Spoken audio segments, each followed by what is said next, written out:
Bienvenidos seáis. Botox, ¿quién lo produce? ¿Es natural? ¿Tiene efectos secundarios? ¿Cuáles son? Todo esto y alguna cosita más, bastante, lo podréis ver a continuación.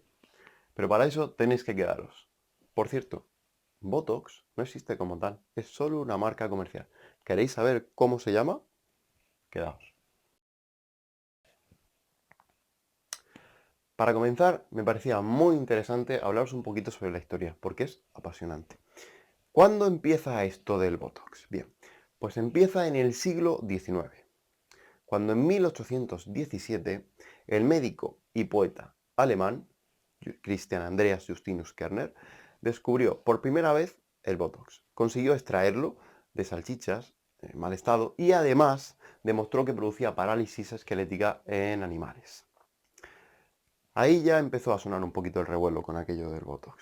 Pero todavía había que esperar pues, un medio siglo, hasta 1895, cuando el bacteriólogo de la Universidad de Ghent, Emil Pierre van Emmergen, consiguió aislar a Clostridium botulinum, que es de hecho el productor de la toxina botulínica, o veneno milagroso, como la conocen algunos.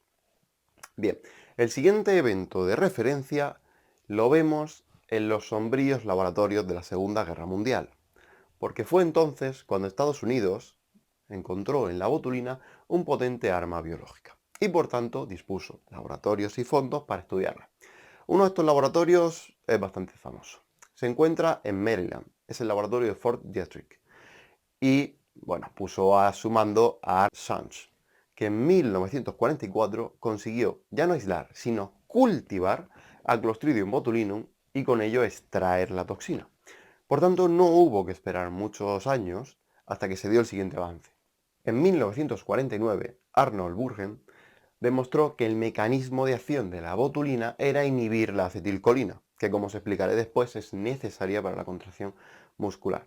Por lo tanto, esto ya abría la veda para muchísimas aplicaciones, pero claro, lo primero era probarlo en humanos. ¿Y cuándo llegó eso? Pues tampoco hubo que esperar mucho. Quizás sorprenda, fue en 1980, la primera vez que se probó en humanos. ¿Y sabéis qué? 5 años más tarde, solo 5, el matrimonio Carreuders estudió a un paciente que habían tratado con botulina para el blefarospasmo, una enfermedad. Y vieron que sorprendentemente tenía menos arrugas de las que cabría esperar en un paciente de su edad. Así que hicieron la hipótesis. ¿Y si la botulina ayuda a reducir las arrugas? Bien, esto ya totalmente, como vemos, ha tenido un impacto en el mercado de hoy en día. ¿Por qué? Porque en 1989 la FDA, que es el mecanismo de Estados Unidos para aprobar fármacos, aprobó el uso de la botulina para el estrabismo, que es una enfermedad.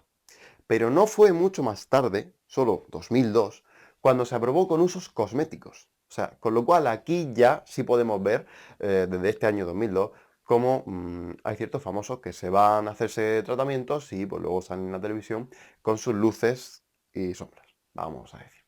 Bien, en 2015 el mercado de la botulina era de 5 billones de dólares estadounidenses, de los cuales la mitad, 2,5, correspondían a los tratamientos cosméticos. O sea, como veis, un gran montante de dinero. Ahora sí, nos vamos a meter un poquito más en el intríngulis del vídeo, porque espero que la historia os haya gustado, es muy interesante, pero creo que venís buscando esto. Resulta que hay 7 serotipos que se conocen actualmente de Botox. A, B, C, D, E, F y G. 7. Además luego hay más de 40 subtipos, pero no voy a entrar en eso. Vale, entre todos los que he dicho, los que más se usan para estos fármacos son el subtipo A, el serotipo A y alguna vez el B.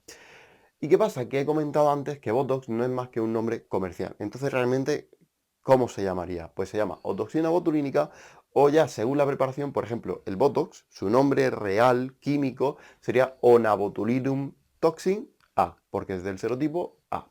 Luego hay diferentes marcas comerciales. Por ejemplo, aquí os voy a mencionar algunas. Botox sería la de una empresa de Estados Unidos. Tenemos, por ejemplo, D-Sport, que sería de Inglaterra. Empezó también muy de la mano con Botox en cuanto a los años. Y luego se han ido desarrollando otras. Por ejemplo, tenemos a Xiaomi de Alemania. Mioblock, también de Estados Unidos, pero esta es el serotipo B, las otras son el A. Tenemos Meditoxin de Corea y Botulax, que también está en Corea. Como veis, tenemos diferentes preparaciones. Hasta aquí este apartado. El siguiente, si esto os ha interesado, el siguiente ya vais a flipar. Después de tener toda esta información sobre la botulina, quizá queráis saber cómo actúa.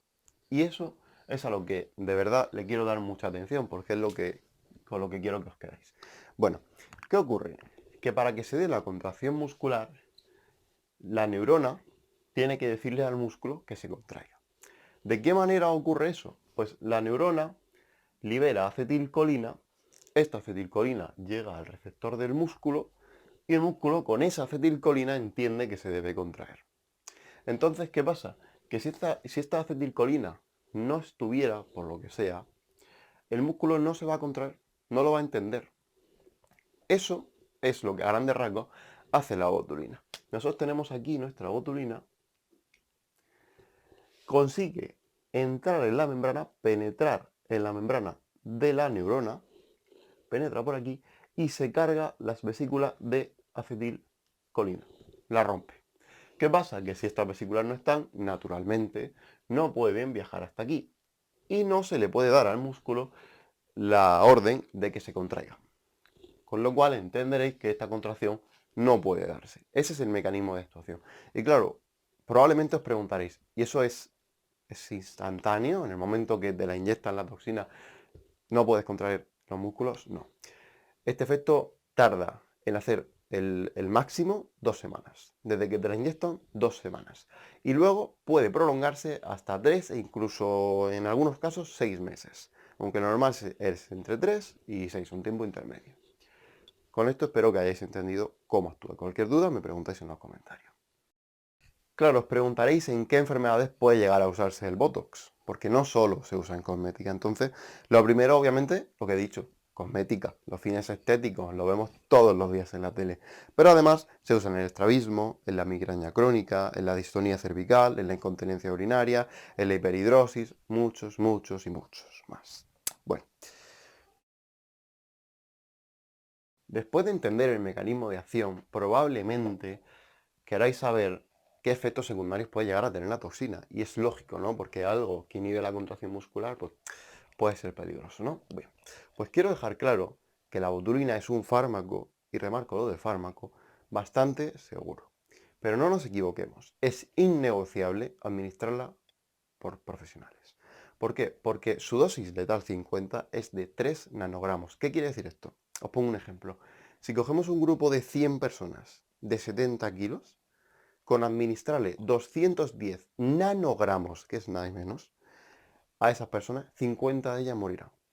Eso significa la dosis letal 50. Nos ponemos serios, ¿eh? O sea, es innegociable la administración por un profesional. Bien, pero ¿cuáles son los efectos normales, efectos secundarios normales o las dosis con las que se suele trabajar? Bueno, pues en la zona del pinchazo puede haber un edema, que es enrojecimiento, puede haber algo de dolor, cosas bastante normales. Lo más grave dentro de la normalidad son síntomas pseudogripales. Como veis, no es preocupante. Pero ¿qué pasa? Que la administración es muy importante. Si no se administra bien, puede llegar a producir ptosis de la ceja o blefaraptosis, que estos ya son síntomas más graves. Pero bueno, por ponernos un poco catastróficos, ¿qué es lo más grave que puede ocurrir con la toxina botulínica? Pues una reacción alérgica, una reacción anafiláctica. Esto, no os equivoquéis, pondría en el limbo la vida del paciente y podría llegar a darse. Es una reacción alérgica frente a esa toxina. Bien, pero ya os digo que es algo bastante raro. De todas formas, no se recomienda usar muy a menudo la toxina botulínica porque se puede llegar a generar resistencia contra ella. ¿De qué manera? Pues generando anticuerpos contra esa toxina, de manera que se inhibiría su acción. Bien, aparte de esto, sí que es cierto que hay otros efectos secundarios y algunas contraindicaciones que sí que querría mencionaros aquí. Son tales como, por ejemplo, desórdenes neuromusculares, alergias a la toxina, esclerosis o embarazo. En estas situaciones resulta bastante obvio en el tema del embarazo, no se debe administrar la toxina botulínica. Obvio. Entonces, embarazada, fuera de cualquier plan cosmético que lleve la toxina botulínica. Y por último, sí que quería hacer referencia a un tema en el que poca gente se fija cuando habla en temas de divulgación, y es el futuro. ¿hacia dónde va esta toxina botulínica? Hemos dicho que cada vez el mercado se va expandiendo más con esta toxina y moviendo cantidades cada vez mayores de dinero, por supuesto. Entonces, obviamente, habrá un desarrollo detrás de ella. Sí, pues vamos a verlo en el siguiente apartado. Cuando hablamos sobre el futuro de la toxina botulínica, tenemos que entender que tanto dinero detrás no se puede quedar parado, no puede ser vendemos la toxina y ya está. Las empresas van a querer desarrollarla. ¿Y en qué parámetros se fijan? Pues por ejemplo, quieren que disminuya la inmunogenicidad para que haya incluso menos probabilidad de que se den esas respuestas anafilácticas y además se genere menos resistencia a la toxina. Quieren aumentar el tiempo de actuación para que se tenga que inocular menos veces. Y luego dos muy importantes. Por un lado, quieren intentar que penetre en la piel.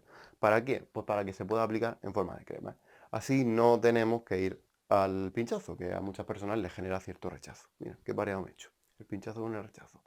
Bueno, y por último, sí que también es cierto que se intenta limitar el área de actuación. Que si por ejemplo te lo inyectan aquí, no difunda mucho, para que actúe solo en la zona en la que te lo han inyectado o depositado en el futuro, quién sabe si se hacen crema. Bueno, espero que os haya gustado el vídeo, que lo hayáis podido entender todo. Me he esforzado bastante en buscar una información que sea divulgativa, para no meterme demasiado en temas bioquímicos, pero que podáis aprender algo, que no sea una charla sin más. Bien, entonces, tenéis la bibliografía en la descripción, además tenéis algún extra, os voy a explicar un poquito sobre lo que son los serotipos y demás, por si tenéis alguna duda. No, cuidado que casi se me olvida. Si os ha gustado el vídeo, hombre, no cuesta nada darle ahí al pulgarcillo arriba, y luego pues suscribiros para que no os perdáis el siguiente, porque creo que os gustará mucho. Además tengo ya alguna idea, aunque si me dejáis algo en los comentarios, puedo cambiarla. Ahora sí, hasta la próxima.